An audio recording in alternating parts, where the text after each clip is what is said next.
O amargo de nossas lutas e decepções é qual remédio que visa restabelecer o bem-estar e a saúde do corpo humano.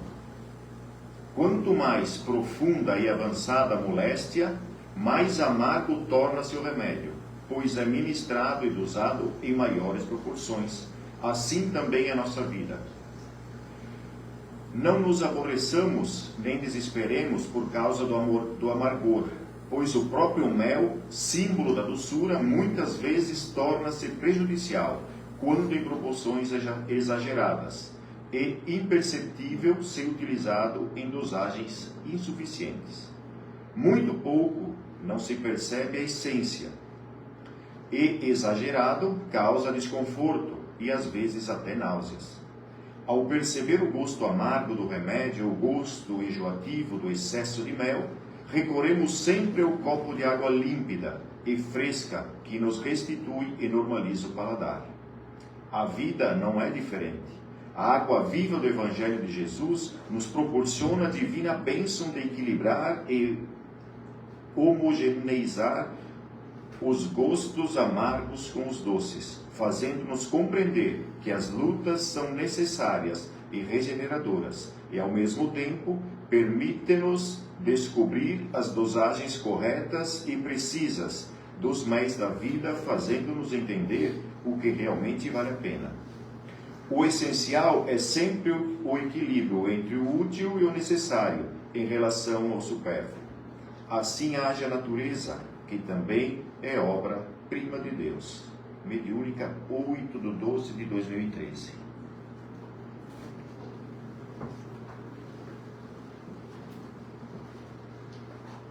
Vamos então serenar nossos corações, elevar nosso pensamento a Deus.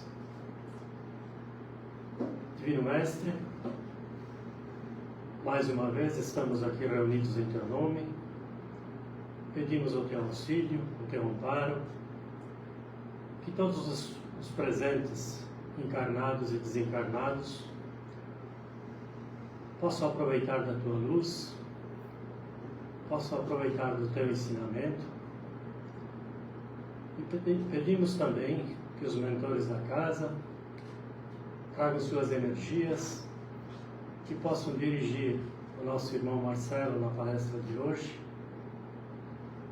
que se dirigiu de Blumenau até aqui para nos agraciar com sua sabedoria, e que todos nós possamos sair daqui um pouco melhores do que adentramos. Muito obrigado, Senhor, que assim seja, graças a Deus. Boa noite a todos. Com muito prazer que estamos recebendo a equipe da Casa Espírita Joana de Ângeles de Blumenau, fazendo sempre a nossa troca de visitas anuais aqui em setembro. E hoje o nosso amigo Marcelo vai nos agraciar com uma palestra Dor de Mãe, né? Que vem trazer um pouco de alento a todas as mães que tiveram seus filhos ceifados na nossa vida, né? da vida de cada um, né? E para todos nós, né, que possamos nos melhorar com esse ensinamento de hoje. Então, Marcelo, fica à vontade.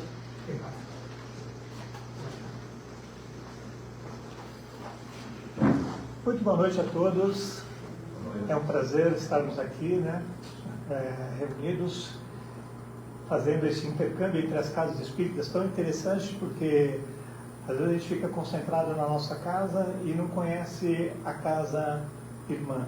Então esse intercâmbio é muito interessante e acontece justamente em setembro, que é o mês que é dedicado à prevenção do suicídio. E eu trouxe esse tema, eu trabalho bastante essa questão com as mães que perderam filhos e com pessoas que perderam entes queridos, porque eu passei por isso também, né? Eu perdi um filho com 4 anos de idade e passei por todo o trauma, toda a problemática que um pai e uma mãe passam quando enfrentam uma dor dessa proporção, dessa dimensão. E o Espiritismo me trouxe o alento, me aliviou, me confortou o coração, porque é o Consolador prometido por Jesus, né? É a terceira revelação, e está aí para, através do conhecimento, nos libertar. nos libertar da dor, do sofrimento, da prisão, nos libertar do egoísmo e de todas aquelas nossas chacras. Então, vou trazer para vocês aqui uma reflexão a respeito da dor de mãe, que também é a dor do filho que perdeu uma mãe, que também é a dor do marido que perdeu sua esposa, ou alguém que perdeu um ente querido. A dor é a mesma, só que a dor de uma mãe não existe comparação. Infelizmente, muitas mães que perderam seus filhos acabam cometendo suicídio, por não terem acesso a essas informações que o Espiritismo proporciona. Também temos que ver que tem muitas mães de suicidas. Aquele jovem que acabou cometendo suicídio sem pensar na dor que estaria causando para a sua família, né? Então a gente tem que refletir. Então isso aqui é uma reflexão, como dizia um amigo meu, com relação a essas palestras, né, que eu gosto muito de dar. Ele falou uma coisa interessante, eu prestei atenção. Ele falou: Marcelo, olha que interessante, quando se dá um conselho, esse conselho orienta, mas quando você dá o seu próprio exemplo, o exemplo arrasta. Porque se eu conseguir superar a dor da perda de um filho, vocês conseguem superar a dor da sua perda também. E eu vou mostrar como eu consegui transformar a minha dor em amor. Mas tem que transformar, Marcelo? Tem. Porque a dor é energia. A energia está ali. Como é que você fala assim, pronto, agora essa energia não existe mais? Não, ela existe. O que você faz? Você transforma ela em outra fonte de energia e canaliza essa energia para o bem. E é isso que eu aprendi a fazer com o Espiritismo. E eu vou mostrar isso para vocês. Nós vamos analisar essa questão da dor, da perda, em dois aspectos. Um é o lado psicológico, é o lado da ciência mesmo, da psiquiatria, as terapias que ajudam as pessoas durante uma perda de um ente querido. Essa Elisabeth Kübler-Ross é uma sueca psiquiatra e ela se especializou no luto, naquelas pessoas que buscam a assistência psicológica para superar um trauma da perda de um ente querido. E ela reparou o seguinte, dentro das milhares de consultas que ela fez, existia um padrão e ninguém escapava desse padrão. E ela chamou isso das 5 fases do luto. Todas as pessoas que passam por uma grande perda, seja de um filho, seja de um pai, de uma mãe, seja de um casamento que se rompeu, seja de um emprego que você tinha e que você acabou perdendo esse emprego de alguma forma, uma perda muito grande, todas as pessoas passam por 5 fases. E não tem como você escapar, pular a fase ou misturar as fases, porque essas fases são do nosso cérebro. É o teu cérebro tentando te proteger para que ele não entre num colapso e você entre numa convulsão e você morra. Então, ele meio que comanda os seus pensamentos e as suas ações, as suas emoções, para que você consiga sobreviver no final. Então, segundo a psiquiatria, a primeira fase do luto, quando alguém perde um ente querido, é a negação. Você nega, você não quer acreditar que aquilo é verdade. Não pode ser, é mentira, é uma pegadinha, onde é que estão as câmeras? Você não aceita aquilo. E junto com isso, vem o isolamento. A pessoa se isola de todos e de tudo. Por quê? Como ela está na fase da negação, ela não quer acreditar que aquilo aconteceu com ela. Eu não queria acreditar que meu filho morreu. Para mim, aquilo, meu cérebro travou de um jeito que eu não aceitei. Não, ele está vivo, isso é um sonho, isso é qualquer coisa, mas não, ele está vivo. Eu não aceitei isso. E aí, o que acontecia? Vinha alguém, Marcelo, meus sentimentos, vinha abraçar. Pronto, vinha todo o meu sentimento que eu estava lutando, vinha tudo de volta. E eu estava enfrentando ali a realidade. Eu querendo negar e a pessoa vinha. Teu filho morreu, que coisa.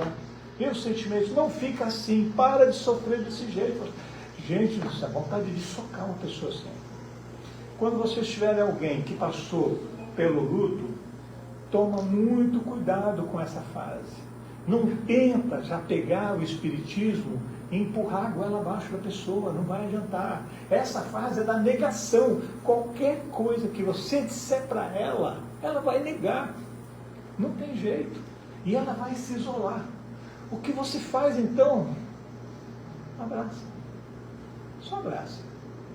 Diz assim, eu estou aqui. Ponto. Não precisa dizer, eu sei o que você está passando. Ele vai olhar e vai dizer, não sabe, você perdeu o filho? Então você não sabe o que é. Então não adianta falar, abraça e fala, eu estou aqui. Isso é suficiente. E aí, vocês sabendo que são 5 fases, vai ficar fácil de você lidar com elas, né? Aí, não adiantou negar. Não adianta, é a realidade está ali. Está na tua cara. Morreu. Ponto. Aí vem a raiva.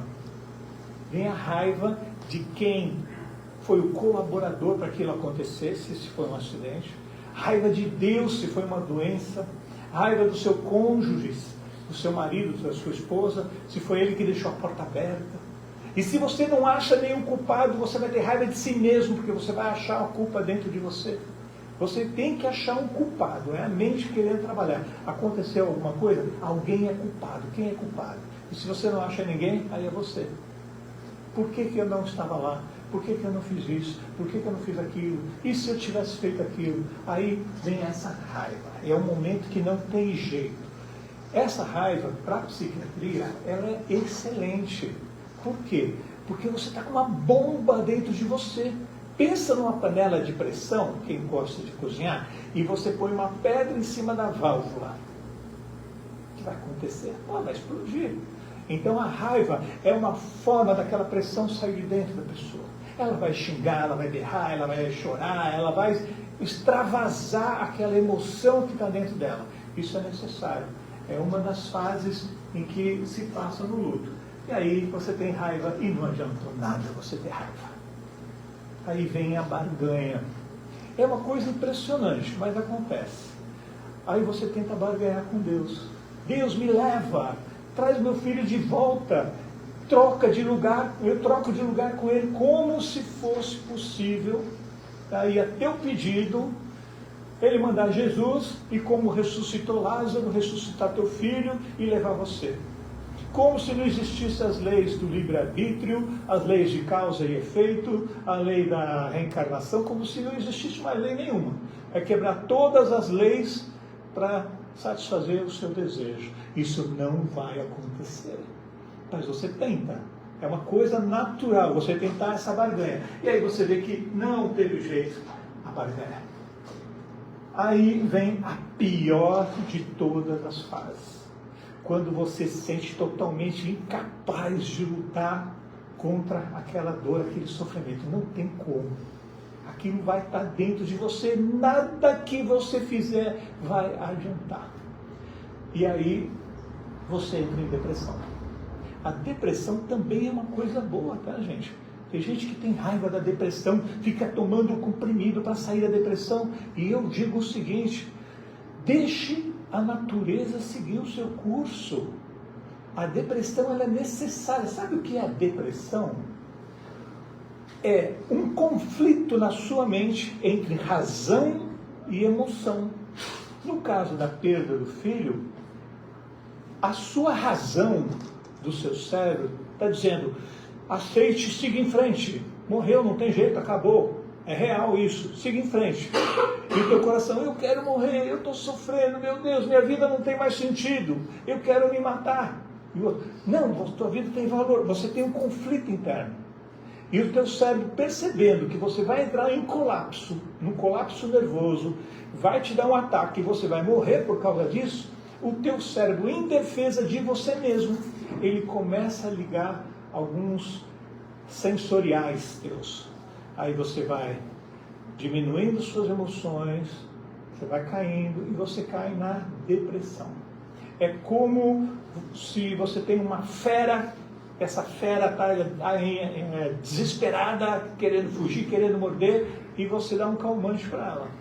É um momento necessário para que a gente possa expurgar, botar para fora, limpar todas essas coisas que estão dentro da gente. É necessário passar pela depressão. Mas temos que ter um cuidado redobrado com aquele familiar que passou por uma perda, porque é nessa fase que cometem os suicídios. Ou é nessa fase que também comete os assassinatos. Porque aquele cara que atropelou seu filho, você está deprimido, mas ele não sai da tua cabeça. E você acha que você não vai sossegar enquanto você não acabar com a vida daquele cara. Essa fase é uma fase complicada, onde entra o espírito de vingança. Por quê? Não adiantou negar, não adiantou ter raiva, não adiantou barganhar. Você perdeu, você não consegue mais lutar. Então, é uma fase extremamente perigosa e que os familiares devem estar sempre muito atentos. Porque o suicida, ele dá sinais. Ele não se mata simplesmente. Ele dá os sinais característicos de que isso vai acontecer. Temos que ficar muito atentos. E se é você que está passando por isso, pensa, vai passar. Vai passar. Tenha calma, aceite e deixe seguir o seu curso. Deixe expurgar essas coisas todas para fora de você. É a mesma coisa que você tem uma ferida, e essa ferida está com pus. E aí você fala assim, não, eu vou tampar isso aqui. Tampar a ferida. Não tampa, deixa sair essas porcarias para fora. Você tem que se limpar disso. Para aí depois você começar a última fase das 5 fases do luto, que é a aceitação. Aí você aceita. Você começa a sair da depressão, você aceita o que aconteceu porque não tem jeito. E aí você começa a buscar motivos para continuar vivendo. Eu tenho outros filhos, eu tenho um trabalho, eu tenho uma família, eu tenho projetos que eu preciso realizar, tem coisas que eu preciso fazer ainda na minha vida. Então eu tenho que seguir em frente, não tem jeito. A dor vai ficar dentro do teu coração, te dilacerando, e você vai lutar para seguir em frente. É a aceitação. Eu coloco uma 6ª fase aqui, que o Espiritismo me proporcionou, que não está dentro das 5 fases da psiquiatria, mas, se você pensar bem, está dentro das nossas lições do Espiritismo. Porque você quer respostas. O Espiritismo nos diz, a vida continua, a morte não existe. E aí peraí, a morte não existe? Então onde é que está meu filho? Se ele não morreu, ele foi para onde? O corpo morreu, mas o espírito dele, como assim espírito? E aí vem as perguntas. Eu quero saber onde ele está. E quem cuidou dele do lado de lá? Ele sofreu, não sofreu? Então vem a busca por respostas. E quem é que tem as respostas para a gente? É o Espiritismo. Nenhuma outra religião. Não desmerecendo as religiões, tá? Eu era católico. Meu filho morreu, eu fui conversar com o padre. E o padre disse, meu filho, você tem que aceitar os desígnios de Deus. Tá, padre, eu aceito, mas eu quero saber por que ele matou meu filho.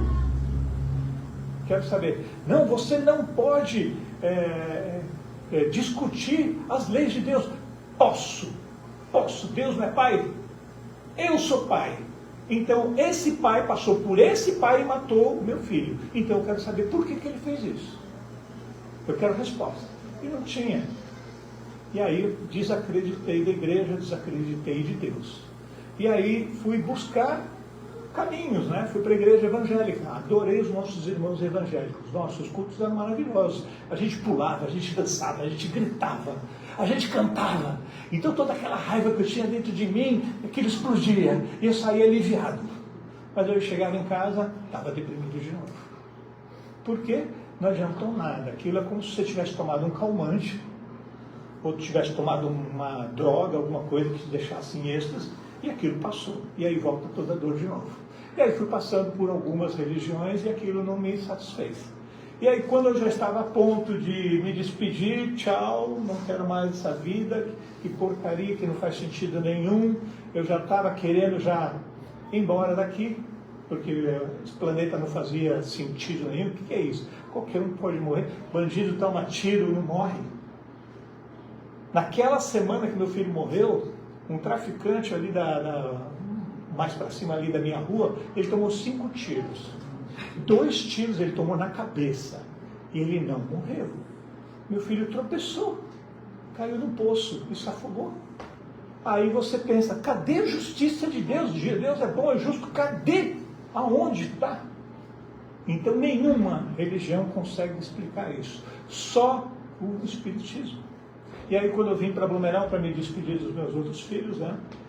Minha vida acabou em São Paulo, morava em São Paulo, né? Fechei empresa, não tinha mais empresa, não tinha mais nada, não tinha vontade de viver. Vou fazer o que na minha vida? Acabei destruindo a minha família, porque inconscientemente eu acusava a minha ex-esposa. Porque ele não morreu em casa, ele morreu no terreno do vizinho. Ele abriu o portãozinho, saiu, atravessou a rua, foi no terreno do vizinho e caiu no poço dele. Aí eu falava, nunca falei para ela, tá? Nunca falei para ela, mas eu pensava assim, por que ela deixou aquele portão aberto? Aí eu olhava assim, eu não conseguia, é uma coisa, aquela busca pelos culpados, né? E aí acabou o meu casamento, acabou minha família, fiquei em São Paulo, ela veio para o Sul. Aí minha vida perdeu completamente sentido, arrastei 8 anos, e até que quando, para mim, não tem mais nada, não tem mais família. Meus filhos estão bem, graças a Deus, estão sendo cuidados por ela, ótimo, porque eu não sou bom pai, então deixa com ela, e eu vou embora daqui. De alguma forma eu ia embora. E aí vim me despedir dos meus filhos, mas Deus sabe o que faz. Quando eu cheguei em Blumenau, eu vim para ficar pouco tempo, nem arrumei casa nem nada, eu vim só uma hospedagem de 15 dias, só para vir, ficar um pouco e ir embora, né? Aí cai um livro na minha mão, Zíbia Gasparetto, Laços Eternos. Como eu gosto muito de ler, sempre gostei de ler, comecei a ler aquele romance e falei, nossa, como seria bom se isso fosse verdade, essa ficção, né? Da onde ela tirou essas imaginações férteis, né? Desse jeito. Mas caramba, aquilo fazia sentido. Não aquilo que eu tinha aprendido durante anos, aonde eu frequentava. Aquilo fazia um sentido, mas era meio fantasioso. Aí, terminei de ler o livro, devolvi, que era emprestado, me entregou outro. Ninguém é de ninguém. Também dizia Gasparetto. Falei, não. Aí eu li esse livro e falei, não é possível. Aqui tem um fundo de verdade. Tem verdade nisso daqui. Esse Deus que é mostrado aqui é um Deus bom, misericordioso. E aquele não, é um mal, ele é perverso, ele faz o que ele quer da vida dele, ele determina a tua vida. E o que vai acontecer com você? Esse não. Esse aqui te dá a oportunidade. Nossa, eu quis saber mais. Aí eu queria algo que não fosse romance, que eu pudesse estudar. Aí veio o Livro dos Espíritos, que eu também devorei o Livro dos Espíritos de cabo a rabo. Aí meu coração fez assim, ó, ele se abriu. Nossa, encontrei o que eu buscava. Encontrei aquilo que eu buscava. O conforto, a paz, saber que meu filho está bem, que meu filho está vivo, que está tudo dentro da justiça de Deus, da misericórdia de Deus, da bondade dele. Aí eu realmente me encontrei. E aí comecei a estudar mais, aí passei a frequentar uma casa espírita, busquei onde é que tinha uma casa espírita, né? Aí primeiro fui para uma e eu não gostei, porque eu respeito totalmente, mas tinha preto velho, cachaça, tinha que acender vela, e encruzilhada, assim, eu falei, isso aqui não serve para mim. Se serve para essas pessoas, respeito perfeitamente, mas para mim isso não serviu. Eu queria estudar. Aí eu fui levado para um grupo de estudos sério mesmo, uma casa espírita. Aí comecei a fazer os estudos e não parei mais, né? De lá para cá, eu já li acho que quase 1000 livros. Quase 1000 livros. Todas as obras de Chico Xavier, todas as obras de Zíbia Gasparetto, todos os 41 livros que ela escreveu, todos eles, me apaixonei por isso, né? E assim, chegou um ponto da minha vida que eu pensei, o que eu vou fazer para ajudar outras pessoas que passaram pelo que eu passei. O que eu vou fazer? Em Blumenau, em 2008, aconteceu uma grande tragédia lá, foi uma enchente, que aconteceu em 2008, e foi terrível, muita gente morreu, foi assim, muito complicado em 2008, né? Lá tem muitos morros, aqui é mais plano, né? Aí vinha a enchente e os morros, as pessoas subiam o morro para escapar da enchente e o morro desabava. É uma coisa louca, você não sabia para onde você correr, porque o que você vai fazer, né? E muita gente morreu ali, e eu me desesperei de ver tantos pais e mães perdendo filhos, perdendo marido, e aquele sofrimento. Pensei, como eu posso ajudar essas pessoas? Como eu posso ajudar? E um dia eu estava lá amargurado, né? Meu Deus, como eu posso ajudar? Aí veio meu anjo da guarda. Eu assim, acorda, cara. Você tem todas as respostas dentro de você mesmo. Não tenho, não tem. Como eu tenho? Às vezes eu tenho uns pega com ele, tá?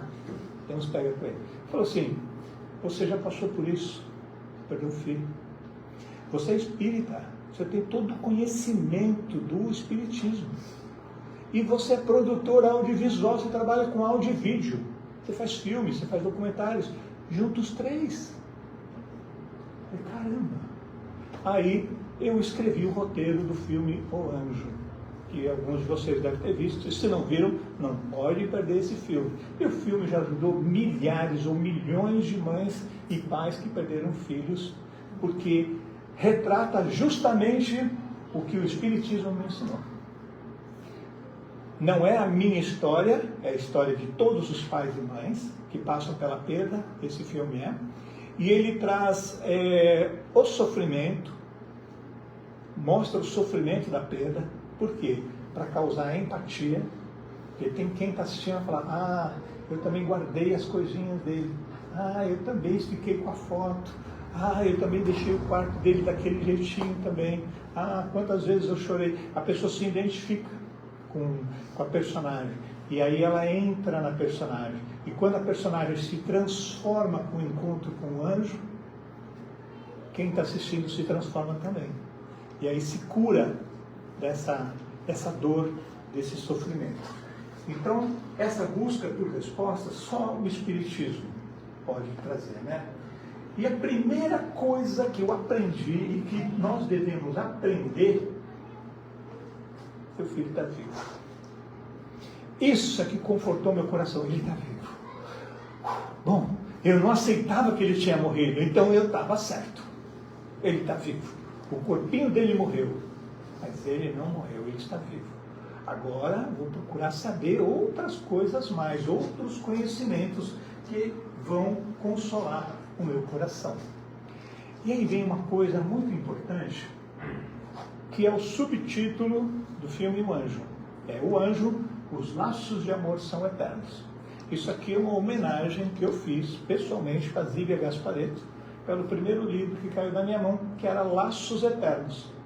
Aí eu coloquei o amor no meio, porque é o amor que une as pessoas. Então os laços de amor são eternos. E aí eu percebi o seguinte, quando eu orava, meu filho recebia toda a minha oração. Quando eu pensava nele, ele recebia aqueles meus pensamentos também. Mas quando eu estava com raiva, e quando eu estava com ódio, e quando eu queria matar o vizinho que deixou o poço aberto, ele sentia tudo isso também por esse laço de amor, essa conexão. Então, sem querer, eu estava fazendo meu filho sofrer. E meu filho não seguia o caminho dele, eu não deixava. Porque no meu coração, quando eu sentia que ele estava distante, aquilo me causava um desespero e eu puxava ele para perto de mim. Eu não deixava ele partir. Ele sofreu na minha mão, esse rapaz. Sofreu na minha mão. Porque eu não tinha conhecimento. A partir daí, então, peraí, eu não posso sofrer. Se eu sofrer, meu filho vai sofrer também. Eu não quero que ele sofra. Então, vou mandar coisas boas para ele. Então, passei a ter um outro pensamento, uma outra atitude, atitude de amor, atitude de oração, de bons pensamentos com ele. Mas a dúvida sempre continuou, né? Aonde está meu filho? Ele não está mais aqui. Ele está na outra dimensão. Maravilha, outra dimensão. Que dimensão é essa? Ele come, ele bebe, ele dorme. Ele tem uma casa, não tem casa, é escuro, é claro. Como é que é essa outra dimensão? E aí eu quis saber, onde está o meu filho? E aí os bons espíritos nos explicam uma coisa. Quando uma criança morre, assim que ela desencarna, ela é levada para um hospital. Por quê? Ela precisa passar um hospital espiritual, tá? Assim como nós temos os médicos aqui, nós temos os médicos do lado de lá. E lá ele vai passar por uma purificação. Por quê? Porque aquele corpinho, aquele perispírito ainda está sentindo todas as sensações que estavam no corpinho. Então ele ainda carrega essas sensações e precisa ser limpo. Todos os laços fluídicos precisam ser desligados, o seu perispírito limpo, ele precisa despertar, porque muitas vezes é colocado em sono, para que ele possa se recuperar. E quando ele está recuperado, ele já não está mal com a passagem que ele teve, aí ele é levado para um educandário. Ele não é levado para uma colônia. Por quê? Porque ele não é criança. Ele era criança aqui. Mas quando ele desencarna, ele ainda tem a sensação de que é uma criança, só que é um espírito milenar.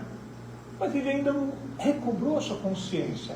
Então lá nesse educandário, ele vai aprender, vai reaprender que ele é um espírito milenar. Vai entender o que aconteceu com ele, o porquê dele ter passado por tudo aquilo, e ele vai tomar a forma que ele tinha antes de encarnar, a forma de adulto que ele tinha, a forma que ele mais gostava quando estava aqui na Terra. Por quê?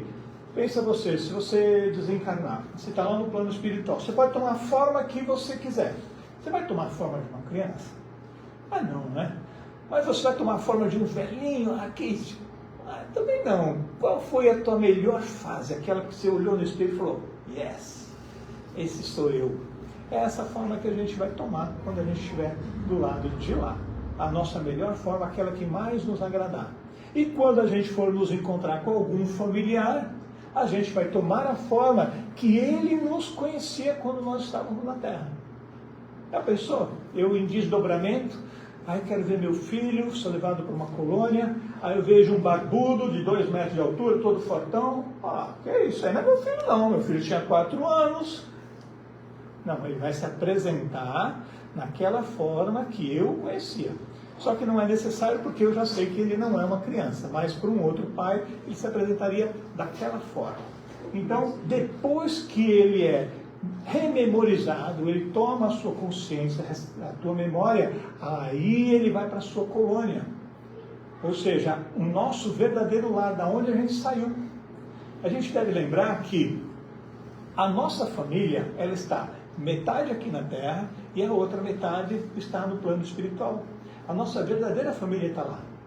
E aí, um vai morrendo, o outro vai nascendo, morrendo e nascendo, e nós vamos trocando esses papéis, vamos subindo, vamos descendo, vamos encontrando os de lá, e vamos trocando. Hoje é meu filho, amanhã eu vou ser filho dele, ou vamos ser irmãos, nós vamos trocando os papéis. Então ele vai voltar para a família, na colônia espiritual, da onde nós partimos. E vai ter todos os familiares, todos aqueles que amam ele, acolhendo ele com muito amor. E uma pergunta que muita gente faz, né?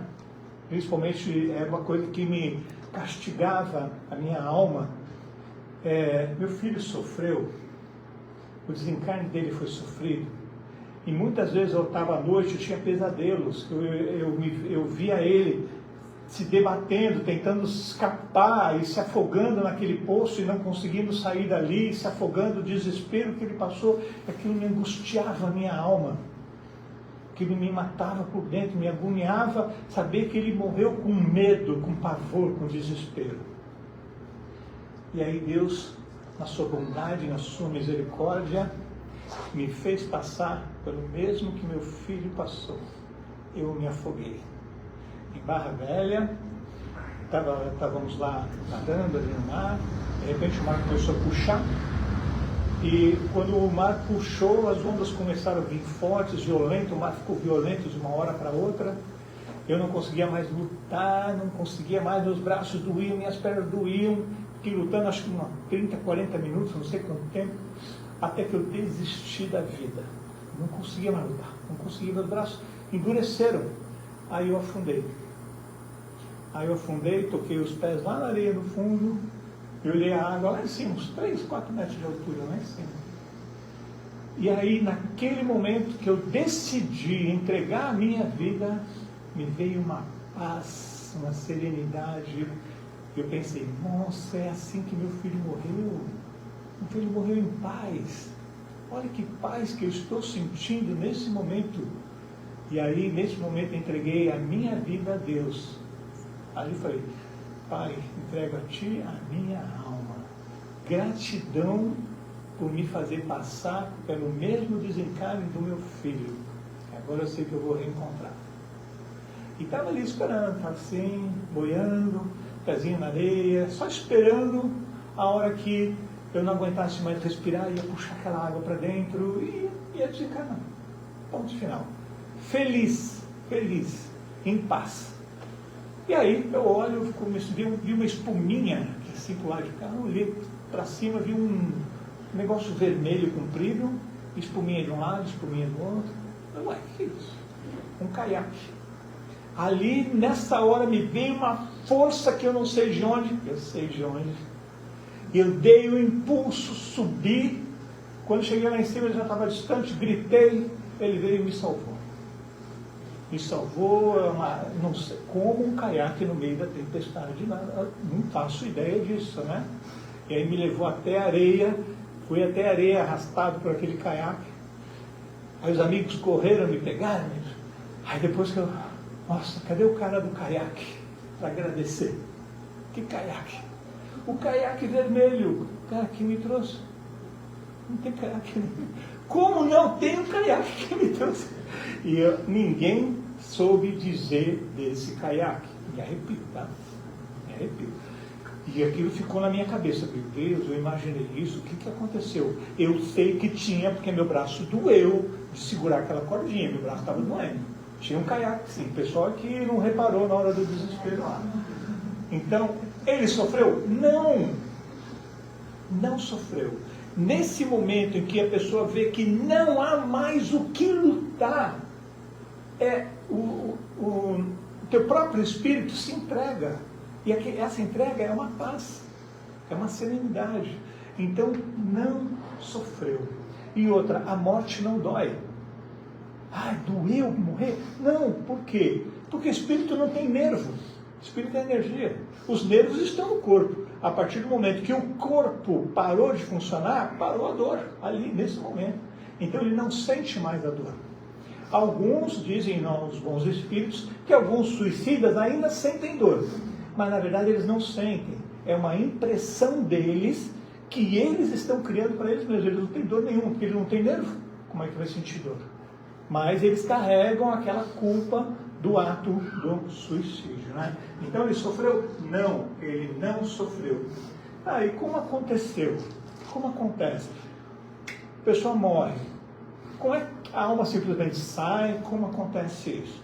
Olha, o nosso perispírito, ele está ligado, você sabe o que é perispírito? Sabe? Já foi dito aqui na casa. Nós temos os corpos fluídicos, né?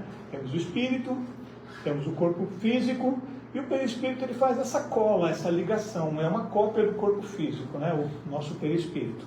Esse perispírito, ele tem ligações com o nosso corpo físico, que são os chakras. Nós temos 7 chakras, e cada chakra tem 3 chakras secundários, são 21. E ainda tem outros milhares de chakras na ponta dos dedos, na mão, nas articulações, nós temos milhares de chakras.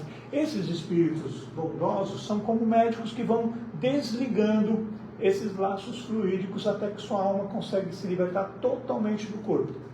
Pode levar 1 hora, meia hora, pode levar 1 dia, 7 dias, ou no caso do suicida, fica ligado até completar o tempo em que ele tinha programado aqui na sua existência. É muito triste, mas não é o caso de eu estar falando nisso nesse momento. Então, os laços deles são desligados, né? Quem os recebe do lado de lá? A família, aqueles que partiram antes de nós e aqueles que ainda nem vieram para cá. os nossos familiares do plano espiritual, esses que recebem lá com muito amor, com muito carinho, porque lá é a verdadeira pátria, aqui é só uma passagem. E para onde ele é levado? Depois que ele vai para uma colônia espiritual, aqui é uma imagem do filme Nosso Lar, né? O André Luiz foi para a colônia Nosso Lar, mas não é a única colônia que existe, tá, gente? Existem milhares de outras colônias, milhares de outras. A gente vai para a colônia que a gente tiver mais afinidade. E assim, uma pergunta que muitos fazem, né? Depois que ele vai para a sua colônia, para onde ele vai depois? Ele já vai reencarnar? Não. Não existe um processo reencarnatório. Ninguém pula etapas. Existe um processo que todos nós temos que passar. Primeiro, ele não vai reencarnar em seguida. Por quê? Porque é necessário, como vocês vieram como uma família, que todos se reencontrem. Discutam todas as coisas boas e ruins que aconteceram. E aí planejem a próxima existência. Que aí, tá, você foi uma mãezinha tão querida, tão amada comigo, gostei tanto, então eu quero retribuir. Então eu quero na próxima existência eu ser a sua mãe. Você pode trocar em papéis. Então vocês vão se reencontrar lá. E depois que estiverem prontos para reencarnar, já vão reencarnar? Não, porque existe a preparação. O que você vai fazer na Terra? Vai simplesmente nascer e pronto? Só isso? Você tem que ter toda uma preparação reencarnatória. No meu caso particular, eu fui para uma outra colônia, que é a colônia das artes. Por quê? Porque na minha missão eu tinha que voltar para a Terra e fazer arte, trabalhar com a arte. Então eu precisava aprender a arte sublime, para aqui na Terra aprender a arte humana e juntar essas duas. Então você vai para uma outra colônia de aprendizado. É como se fosse para uma faculdade se preparar para alguma coisa que você vai fazer na Terra. E eles continuam sentindo dores? Não. A dor que eles sentem é a dor moral, caso tenham cometido alguma agressividade. Mas a dor física, como eu já falei, não. E eles ouvem as nossas preces muito mais do que a gente imagina. Aqui são palavras que a gente está tendo em oração para os nossos filhos, para os nossos familiares. Mas para eles é uma chuva de bênçãos. É um bálsamo que cobre todo o seu corpo. É uma energia que emana e vibra em todas as suas células. Para nós são palavras projetadas. Sua palavra tem poder. Eles ouvem as nossas preces, sim. E eles sentem as nossas dores pior do que você imagina. Então, sofrer com a perda de um filho é fazer o seu filho sofrer duas vezes. Sofrer pela ausência da mãe, de ter que ter partido, e ainda sofrer as dores da mãe. E sabe o que é pior ainda? É que seu filho vai se sentir culpado. Porque ele, ao invés de seguir o seu caminho, ele vai olhar para trás e falar assim: meu Deus, minha mãe está sofrendo tanto.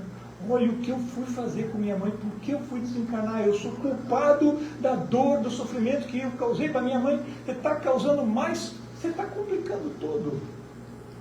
Então temos que deixar os nossos filhos seguirem o caminho deles, porque está certo, está dentro da justiça e bondade de Deus. Então, pensamentos negativos, jamais, jamais. Aqui eu já falei, né? Ele se torna adulto na espiritualidade. Não, na verdade não existe adulto. Ele vai tomar a forma que ele quiser. Ele é milenar, né? Então o André Luiz preferiu ficar com a aparência que ele tinha como médico, porque era assim que ele se sentia, né? Então é essa forma que ele preferiu. E meu filho vai voltar para mim? Muitas mães me perguntam, né? Eu falo, sinto muito, mãezinha. Não tem essa esperança. Não, mas Deus é bom, Deus vai fazer ele voltar para mim. Então ele vai ter que quebrar as leis dele e te colocar na frente, quebrar as próprias leis que ele realmente escreveu. Não tem como. Existe um processo de desencarne, um processo de memorização, um processo dele ser levado para um plano espiritual, o reencontro, a avaliação de tudo isso, a preparação para o novo reencarne. Isso vai levar, sei lá, 50 anos, 60 anos. E outra, tem um encontro com você, ele vai se encontrar contigo. Então como é que ele vai voltar? Então vocês vão se desencontrar. Ele volta, mas você não vai recolher. Como assim? Não, não vai. Mas vocês vão se reencontrar. E vocês podem voltar juntos na próxima existência. Se você fizer tudo certinho e não cometer nenhuma besteira, né? Não cometer nada de errado. Eu vou contar para vocês uma coisa. Como tudo que aconteceu comigo, agora é um exemplo pessoal. Vou abrir meu coração para vocês. Eu espero não chorar. Deixa eu tomar um pouquinho d'água aqui, que o Zeca já trouxe para mim, né? Lembra que eu falei que o exemplo arrasta? Vou mostrar para vocês como foi maravilhoso meu filho ter morrido. Eles vão olhar para mim e falar, esse cara é louco. Esse cara é doido, né? Mas eu não estou falando da minha dor, do meu sentimento, daquilo que eu passei. Eu estou falando no âmbito da espiritualidade, da lei de causa e efeito, de ação e reação, as leis da reencarnação, como tudo está perfeito. Durante a minha vida, eu tinha flashes em que eu estava pilotando avião. Aviões como esse daqui, ó, de 4 motores, na Segunda Guerra Mundial. Eu tinha esses flashes na minha cabeça. Desde criança eu gostava de avião, de aviação. O meu pai, que logo que eu era pequeno se separou da minha mãe, né? Acabou indo morar em outro país, foi embora, enfim, a gente não teve muito contato durante a vida. Ele era fabricante de aviões, então já vim no meio da aviação. E quando eu tinha idade para fazer o serviço militar, eu fui fazer na aeronáutica, porque eu queria estar perto dos aviões, queria voar, eu queria tirar meu brevet, eu tinha essa ânsia, essa gana de voar. E aí na aeronáutica eu fui trabalhar onde? No aeroporto, no controle de aviação, trabalhando na aeronáutica. E lá eu tirei o meu brevet de piloto, a carteirinha de piloto, eu sei pilotar um avião. Mas lá no aeroporto eu queria seguir carreira, eu ia fazer o curso para piloto desses aviões grandes, né? E aí eu fiquei surdo, parcialmente surdo. A espiritualidade disse não. Por quê? Você não fez bom uso das atribuições que você teve na vida anterior. Você usou o teu conhecimento, os teus dons para matar pessoas, para bombardear cidades, e pilotar esses bombardeios. E assim, era uma guerra, e na guerra é assim. Você fala assim, não, eu não vou matar ninguém, então fica esperando morrer, porque vão atirar em você.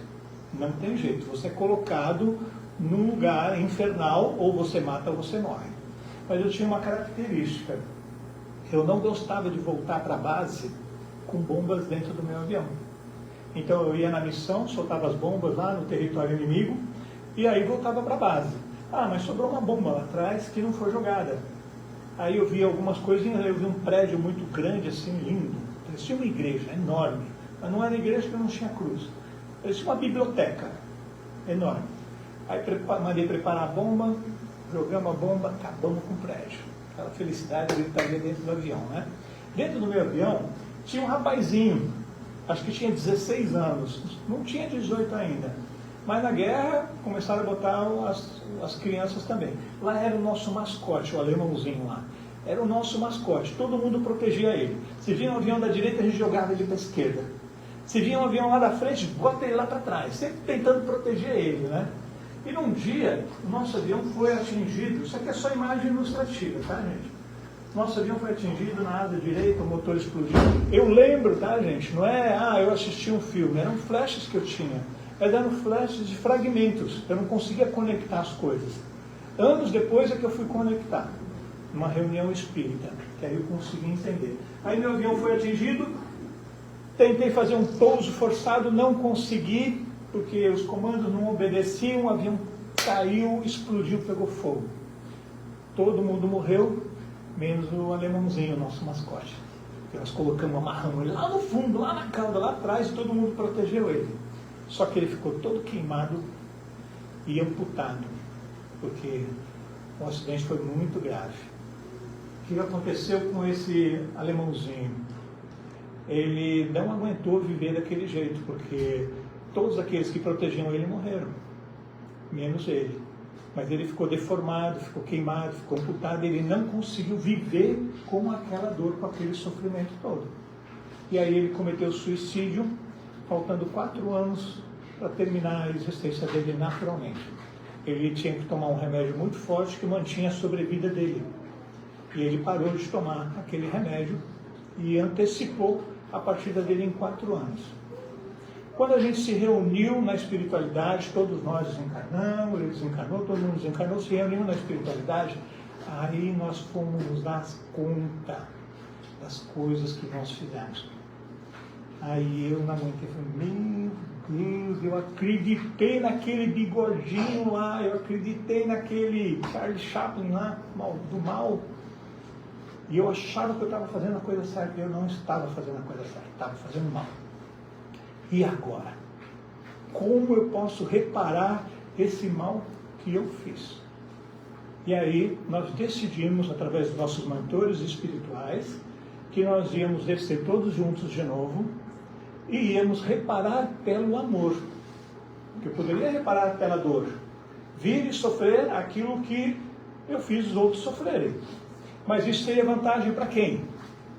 Para mim. Eu ia pagar meu débito recebendo a pancada na minha carne daquilo que eu fiz os outros passarem. Beleza, eu estaria quites, maravilha. Mas que bem isso ia fazer para a humanidade? Nenhum. Então, Deus foi generoso comigo, foi bondoso e me deu a oportunidade de resgatar pelo amor. E aí, nós nos reunimos e descemos para fazer a arte. E esse rapazinho, o alemãozinho que a gente protegia dentro do avião, ele decidiu vir como meu filho. Por quê? Porque ele tinha 4 anos para resgatar apenas. E assim, como eu tinha aquele senso de proteger ele dentro do avião, como meu filho ia proteger ele a todo custo, de todo jeito. E aí a perda dele me machucou profundamente. E era essa dor que era para me impulsionar, para encontrar o Espiritismo, para encontrar a arte, para fazer o filme e fazer esse trabalho que eu venho fazendo há anos, né? Então, ele decidiu entregar a vida dele para que eu pudesse cumprir a minha missão. E a nossa médium, a dona Érica, médium da nossa casa, eu tive uma reunião com ela o ano passado, né? E ela juntou essas peças que faltavam para mim. E ela disse o seguinte, o meu filho, ele veio com esse projeto e tem mais. Ele desencarnou para ser meu mentor espiritual na arte, me inspirando a fazer esses trabalhos artísticos que eu venho fazendo já há muitos anos. Ele é o meu mentor. Ele, por essa conexão que a gente tem, ele me inspira. Me inspirou a fazer o Anjo, está há mais de 10 anos comigo, desde 2012, quando a gente fez o filme. Me inspirando, e está aqui comigo também agora, trazendo essas mensagens para vocês. E esse filme, e todos os trabalhos que a gente fez, já salvaram milhares de pessoas da morte, do suicídio, da destruição. Porque às vezes, gente, a morte, o suicídio não é só do físico. É o suicídio do casamento, é o suicídio do trabalho, é o suicídio dos amigos. Você se destrói totalmente de todos. Então não é só você se separar de um homem ou de uma mulher, é você se autodestruir, né? Esse suicídio.